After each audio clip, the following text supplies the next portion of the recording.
হ্যাঁ, নমস্কার বন্ধুরা, আমি সুইটি চলে গেছি আপনাদের সঙ্গে একটা নতুন ভিডিও নিয়ে, একটা ব্লগিং চ্যানেল নিয়ে। আজকে আমরা যাচ্ছি গঙ্গানগরের দিকে একটু খাওয়া দাওয়া করতে। এখন আমরা অফিসের পরে আমি এখন খুব ক্লান্ত হয়ে গেছি, আমার প্রিয় মানুষটার সাথে যাচ্ছি। তোমরাও যদি তোমাদের কোনো প্রিয় মানুষ পেয়ে থাকো, তো তাকে কখনোই আঘাত করো না, তার সাথে সবসময় তাকে সঙ্গে নিয়ে সব জায়গায় যেতে। এখন আমরা রাস্তায় আছি, বেলঘড়িয়া এক্সপ্রেসওয়ের দিকে আছে, আমি যাচ্ছি। আপনারা থাকুন সঙ্গে ভিডিওতে। বেলঘড়িয়া এক্সপ্রেসওয়ে এখানে, ওই যে আমরা এখান দিয়ে ঘুরে গিয়ে ওদিকে উঠবো। এখন আমরা বেলঘড়িয়া এক্সপ্রেসওয়েতে উঠলাম, যাচ্ছি আমরা সেই গন্তব্যস্থলে, যেখানে খুব কম দামের মধ্যে আপনারা খুব কম প্রাইসের মধ্যে ভালো খাবার পাচ্ছেন। এই রাস্তাটা একটুখানি খারাপ আছে, বেলঘড়িয়া এক্সপ্রেসওয়ের রাস্তাটা। রাত্রির দিকে না আসাই ভালো, সকাল দিকে আসবেন আপনারা, তাহলে ভালো হয়। প্রচন্ড খারাপ রাস্তা এটা, মানে এত বাজে রাস্তা না বেলঘড়িয়া এক্সপ্রেসওয়েটা। তার কারণ একটাই, সামনে কল্যাণী এক্সপ্রেসওয়ে জয়েন হচ্ছে, বাট এই রাস্তাটার কন্ডিশন তারও আগে থেকে খুবই বাজে। এটা ঠিকই হচ্ছে না, এই এতটা স্ট্রেসটা পুরোপুরি খারাপ, চালানো যায় না, যখন তখন বাম্পার চলে আসে। যাই হোক, আমরা এই রাস্তা ধরে এখন যাচ্ছি গঙ্গানগরের দিকে। Welcome to our channel, chocolate sweetie. Welcome to our channel monkey dream. রাস্তা এখন জ্যাম, একটু অনেক ক্লিয়ার রাস্তা পেয়ে তারপরে একটু হাত ছেড়ে চালানো যায়। জায়গাটা ফাঁকাই থাকে, কিন্তু কোনোবারেও ফাঁকা থাকে না গো। এটা এখন মানে কল্যাণী এক্সপ্রেসওয়ের সাথে জয়েন হচ্ছে, তো এখন এই রুটেতে প্রচুর গাড়ি হয়ে গেছে, প্রচুর গাড়ি, আর রোড একদম বাজে। তবে কাজের খুব ব্যস্ততার পর যদি আপনারা একটু রিল্যাক্স করতে চান, তো অবশ্যই এই জায়গাটা একবার আসবেন, গঙ্গানগরের এদিকে একবার visit করতে। এই হচ্ছে দমদম এয়ারপোর্ট রানওয়ে। এখানে এলে আপনারা প্লেনগুলোকে অনেক কাছাকাছি দেখতে পাবেন। হ্যাঁ, খুবই মানে নিচু দিয়ে একদম প্লেন যাবে, পুরো খুবই নিচু দিয়ে, মজাই আলাদা। হ্যাঁ সুইটি, হ্যাঁ আমাদের চিলিং পয়েন্টটা পুরো চিল না, পুরো হ্যাঁ, দেখতে গেলে আমরা থাকি শহরের দিকে, আর এটা হালকা একটু গ্রাম সাইড, আর এখানে একদম চিলিং হয়ে ঠিক যায়। বলা যায় না, এটা শহরতলি বলা যায়। শহরতলি তো এটা, হালকা গ্রাম আসার সাইড। জন্য, বন্ধুদের সঙ্গে এনজয় করার জন্য, বা নিজের পার্টনারের সঙ্গে খুব ভালো। আরে বিশেষ করে গরমকালে, এখন গরমকালে তো খুবই মজা হবে। এখন তো জানুয়ারি শেষ, ফেব্রুয়ারি শুরু, মানে এই কালকেই ফেব্রুয়ারি চালু হয়ে যাবে। আর শহরেতে তো ঠান্ডা উড়ে গেছে পুরোপুরি, এখানে তো তবু হালকা একটুখানি ঠান্ডা ঠান্ডা লাগছে। ভালো রয়েছে এখন এখানে। হ্যাঁ শীতের আমেজটা রয়েছে এখানে এখন ভালো। হ্যাঁ, এখানে তো বেশ ভালো রয়েছে, এখন চিলিং পয়েন্টে চিল।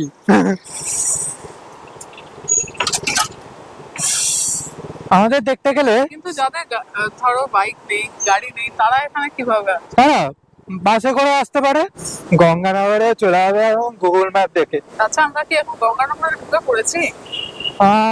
আমরা এখন আপাতত পড়বো, এখন আমরা হচ্ছে কি বেশ রাস্তাটার নাম, এই রাস্তাটা ভুলে গেছি। এবার গঙ্গানগর ঢুকছি, এই ডান দিক বাঁ দিকে হচ্ছে গঙ্গানগর। হ্যাঁ, এবার আমরা আস্তে আস্তে ঢুকছি রাস্তায়। বাঁ দিকে।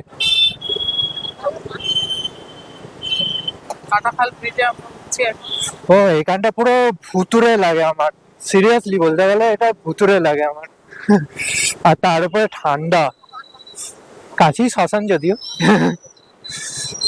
ও, আমরা কি আমাদের চিলিং পয়েন্টে চলে এসছি? হ্যাঁ চলে এসছি। চলে এসেছি আমাদের সেই পয়েন্টে, যেখানে আমরা চলো আমরা একটুখানি আমার খাওয়া দাওয়া করি, খিদে পেয়েছে প্রচন্ড। ও, অর্ডার করার সাথে সাথে আমাদের মোমো চলে এসছে। একদম গরম গরম মোমো, ও সাথে সেই ঝাল ঝাল চাটনি, যেটা আমার সব থেকে প্রিয়। চিকেন পকোড়া পর্যন্ত চলে এসছে, এই সবে অর্ডার দেওয়া হয়েছে। ও সব থেকে লোভনীয় খাবার, বেশ শীতের আমেজে এসে যদি চিকেন পকোড়া দিয়ে মোমো খান, সেটা খুবই ভালো লাগে। আর চিকেন পকোড়া হ্যালো। তবে হ্যাঁ, রাইডটা অনেকটাক্ষণ হয়েছে, প্রায় আমরা 7:30 নাগাদ বেরিয়েছিলাম, এখন 8:30 বাজে এখানে পৌঁছাতে। কিন্তু ওয়ার্থ ইট। এই শীতের হালকা আমেজে চাউমিন আর মোমো থাকলে দিনটা বেশ জমে যায়। সত্যি জমে যায় পুরো।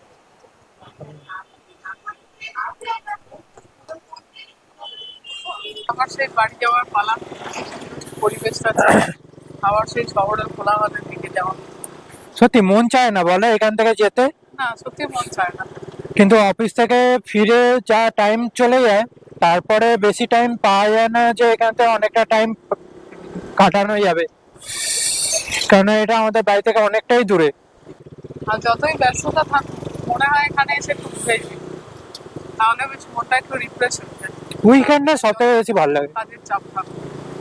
উইকেন্ডে সব থেকে বেশি ভালো লাগে কেন বলো তো, টাইমটা হাতে থাকে, আমাদের দুজনে ছুটি থাকে, হ্যাঁ, তাই না? না উইকেন্ডে আমার ছুটি থাকে না। আরে যে উইকেন্ডটাতে আর কি তোমার আর আমার দুজনেরই ছুটি থাকে, তখন সেক্ষেত্রে তো ভালো, আরো মজা হয়, আরো সেটা- ভালো আমরা ঘুরতে পারি। সেটাতে তাড়াতাড়ি আমরা আসতে পারি।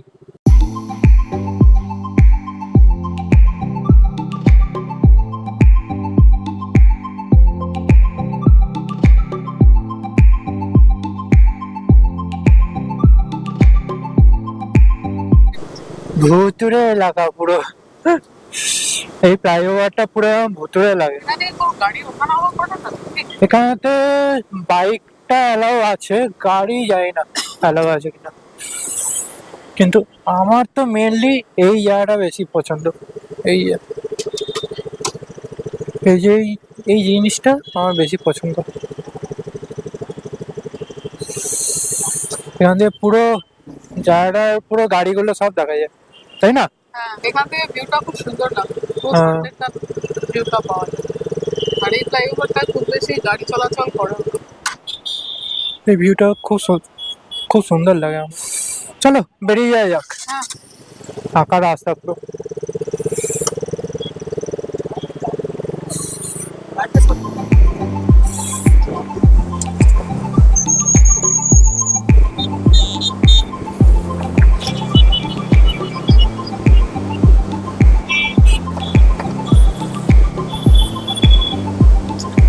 এখনো ওই সাইডটাতে পুরো জ্যাম, দেখেছো?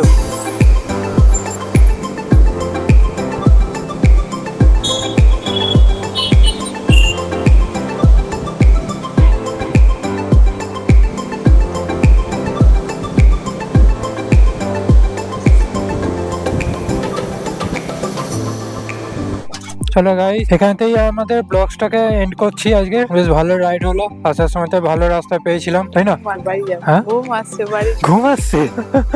চলো, সুইটির ঘুম আসছে, তো সবাইকে সাবস্ক্রাইব করতে বলে দাও, একদম 0 সাবস্ক্রাইবার থেকে শুরু হচ্ছে, বলে দাও। সবাই ভিডিওটা ভালো লাগলে শেয়ার করুন, চ্যানেলটা সাবস্ক্রাইব। সাবস্ক্রাইব করে যাবেন আমাদের চ্যানেলটাকে, আর ভিডিও যদি ভালো লাগে তো লাইক করবেন, কমেন্ট করতে ভুলবেন না।